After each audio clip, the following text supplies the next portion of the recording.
حي على الفلاح.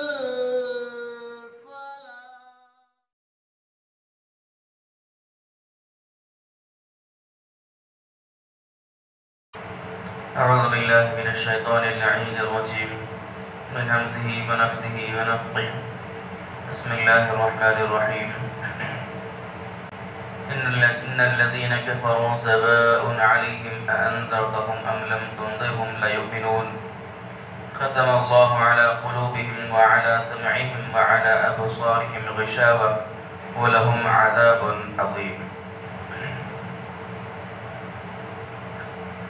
اللہ رب العالمین نے سورہ بقرہ کی ابتدائی آیات کے اندر سب سے پہلے قرآن اور قرآن کی عظمت کو بیان کیا. اس کے بعد 3 آیتوں کے اندر اللہ رب العالمین نے ایمان والوں کی علامتیں، ایمان والوں کی نشانیاں اللہ نے بیان کی، اور 3 آیتوں کے اندر ایمان والوں کا ذکر کرنے کے بعد اس کے بعد کی 2 آیتوں میں اللہ رب العالمین نے کفار اور مشرکین کے حالات اور ان کا تذکرہ اللہ نے بیان کیا. اللہ رب العالمین نے کہا کہ ان الذین کفروا سواء علیہم انذرتہم ام لم تنذرہم لا یؤمنون. اپنے نبی کو خطاب کرتے ہوئے اللہ رب العالمین نے اس آیت کے اندر بیان کیا کہ جن لوگوں نے کفر کیا، جو لوگ کفر میں حد سے آگے بڑھ گئے، سواء علیہم انذرتہم ام لم تنذرہم، برابر ہے کہ آپ ان کو ڈرائیں یا نہ ڈرائیں. لا یؤمنون، یہ لوگ ایمان لانے والے نہیں ہیں. یعنی آپ کا ڈرانا یا آپ کا ان کو نہ ڈرانا، یہ دونوں چیزیں ان کے لیے برابر ہیں، کیونکہ بالآخر یہ لوگ ایمان تو ہرگز نہیں لائیں گے. پھر اللہ نے ان کے ایمان نہ لانے کی وجہ آگے کی آیت کے اندر بیان کی اور کہا کہ ختم اللہ علی قلوبہم وعلی سمعہم وعلی ابصارہم غشاوہ، کہ اللہ رب العالمین نے ان کے دلوں پر، ان کی سماعت، ان کے کانوں پر اور ان کی بصارت، ان کی آنکھوں پر اللہ تعالیٰ نے پردے ڈال دیے اور اس پر اللہ نے مہر لگا دی. پھر اللہ نے کہا کہ وَلَهُمْ عَذَابٌ عَظِيمٌ، ان لوگوں کے لیے اللہ کے پاس ایک بڑا عذاب ہے. ان دونوں آیتوں میں اللہ رب العالمین نے چند ایسے کفار اور مشرکین کا حال اور ان کا دینی اعتبار سے ان کا نتیجہ اللہ نے بیان کیا. اللہ کے رسول صلی اللہ علیہ وسلم کی یہ خواہش تھی کہ مکے کے تمام لوگ، مکے کے تمام قریش کے سردار ایمان لے آئے، لیکن اللہ رب العالمین نے اپنے نبی کو تسلی دی اور یہ بات اپنے نبی کو بتائی کہ آپ کی دعوت کے باوجود، آپ کی تبلیغ دین کے باوجود بعض لوگ ایسے ہیں کہ وہ لوگ کبھی بھی ایمان لانے والے نہیں. چاہے آپ ان کے پیچھے کتنا ہی تڑپ لیں، ان کے پیچھے آپ کتنا ہی اپنا وقت ضائع کر لیں، لیکن بالآخر نتیجتاً یہ لوگ آپ پر ایمان نہیں لانے والے. ایسے لوگ کہ جن کے بارے میں اللہ رب العالمین نے یہ بات بیان کی، مکے کے وہ سرکش اور عناد والے لوگ تھے کہ جن کو تاریخ کی کتابوں کے اندر ابو جہل، ابو لہب، ایسے لوگوں کے نام سے یاد کیا جاتا ہے. اللہ رب العالمین نے ایسے لوگوں کے بارے میں اللہ کے نبی صلی اللہ علیہ وسلم کو پہلے ہی سنا دیا تھے کہ یہ لوگ ایسے ہیں کہ اپنے کفر کے اندر، اپنے شرک کے اندر اور اللہ سے بغاوت کے اندر یہ لوگ اتنے حد سے آگے بڑھ چکے ہیں کہ اب ان کا ایمان لانا ناممکن ہے. اللہ کے رسول صلی اللہ علیہ وسلم کی یہ عادت تھی، اللہ کے نبی صلی اللہ علیہ وسلم یہ دل سے چاہتے تھے کہ یہ لوگ ایمان لے کر آ جائیں.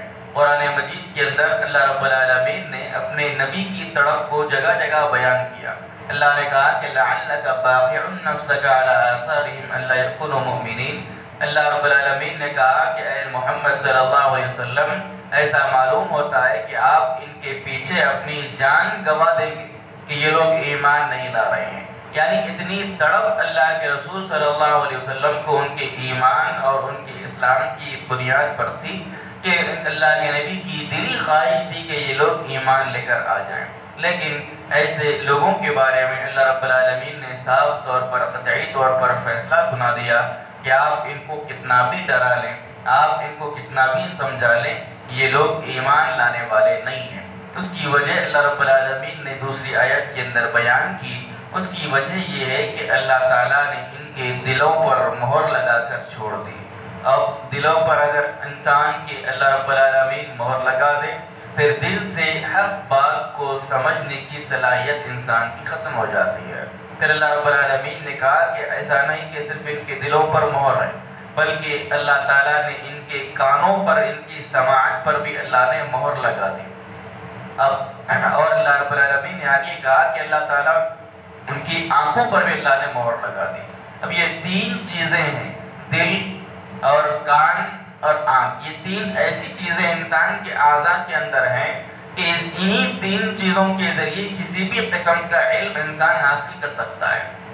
آنکھ کے ذریعے اچھی بات کو، حق بات کو دیکھ سکتا ہے، اللہ کے نشانیوں کو دیکھ سکتا ہے۔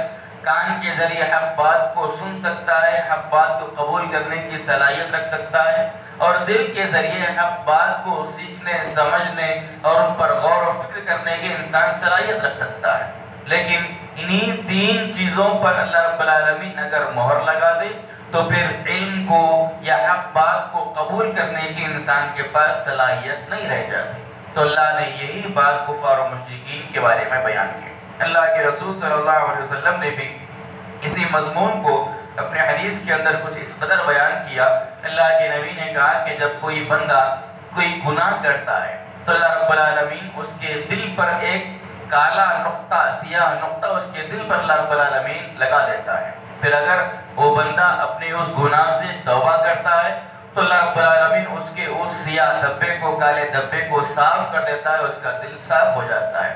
لیکن اگر کوئی شخص اس گناہ پر توبہ نہیں کرتا اور بار بار اسی گناہ پر مصر ہوتا ہے، اسی گناہ کو ہمیشہ کرتا ہے، تو اللہ رب العالمین اس پر سیاہ نقطے ڈالتا رہتا ہے، حتیٰ کہ اللہ کے نبی نے کہا کہ اس کا دل مکمل طور پر کالا اور سیاہ ہو جاتا ہے۔ پھر اللہ رب کے رسول صلی اللہ علیہ وسلم نے آیت کریمہ تلاوت کی کہ کلا بل ران علی قلوبہم، کہ اللہ رب العالمین ان کے دلوں پر، اللہ ان کے دلوں پر زنگ چڑھا دیا ہے۔ تو یہ دلوں پر زنگ چڑھ جانا اور دلوں پر مہر لگ جانا یہ گناہوں کی کثرت کی وجہ سے ہوا کرتا ہے۔ آدمی اگر گناہوں کے اندر بہت زیادہ حد سے آگے بڑھ جائے، کفر کے اندر اگر حد سے آگے گزر جائے اور اللہ کی معصیت کے اندر اگر حد سے آگے گزر جائے تو اللہ رب العالمین بالآخر آدمی کی سوچ، آدمی کے دل، آدمی کے دماغ اور آدمی کی آنکھ اور کانوں پر مہر لگا دیتا ہے۔ اس کے بعد وہ شخص اچھے اور بری کے درمیان تمیز کرنے کی صلاحیت ختم کر دیتا ہے۔ اللہ رب العالمین کا یہ بڑا عذاب ہے کہ اگر اللہ آدمی کے دل پر مہر لگا دے تو خیر اور شر کے درمیان آدمی تمیز نہیں کر سکتا۔ اس کو شر کا کام بھی اچھا معلوم ہوتا ہے اور خیر کا کام بھی بسا اوقات برا معلوم ہوتا ہے۔ تو یہ اللہ رب العالمین کا عذاب ہے کہ جو سرکشی اور عناد کی وجہ سے اللہ تعالیٰ اس عذاب کو بندوں کے دلوں پر بھیجتا ہے۔ تو اللہ نے یہی وجہ کفار و مشرکین کے ایمان نہ لانے کی بیان کی کہ اللہ تعالیٰ نے ان کے دلوں پر، ان کے کانوں پر اور ان کی آنکھوں پر مہر لگا دی۔ پھر اللہ نے ان کا انجام آخرت کے اعتبار سے بیان کیا کہ وَلَهُمْ عَذَابٌ عَظِيمٌ، ایسے لوگوں کے لیے اللہ رب العالمین کے پاس ایک بڑا اور دردناک عذاب ہے۔ تو یہ اللہ رب العالمین نے عذاب کی خوشخبری اور عذاب کا نتیجہ ان لوگوں کے لیے بیان کیا۔ اس کے بعد کی آیتوں کے اندر اللہ رب العالمین نے ایک اور انسان کے گروہ کا تذکرہ کیا۔ مختلف آیتوں کے اندر اللہ رب العالمین نے ان کی مختلف اوصاف بیان کیے اور اللہ رب العالمین نے بڑی مختلف آیتوں کے اندر 8 سے 10 آیتوں کے اندر اس گروہ کا تذکرہ کیا۔ اس سے معلوم ہوا کہ یہ گروہ کوئی معمولی گروہ نہیں بلکہ تاریخ انسانی کا اور اسلامی تاریخ کا ایک ایسا بدترین گروہ ہے کہ جس کا تذکرہ انشاءاللہ اللہ رب العالمین آگے یہاں پہ بیان کر رہا ہے، جس کو ہم اگلے دروس کے اندر سنیں گے۔ اللہ رب العالمین سے دعا ہے رب العالمین ہم تمام کو قرآن مجید کی آیات پر غور و فکر اور عمل کی توفیق عطا فرمائے، آمین۔ سبحانک اللہم بحمدک اشہد ان لا الہ الا انت استغفرک و اتوب الیک.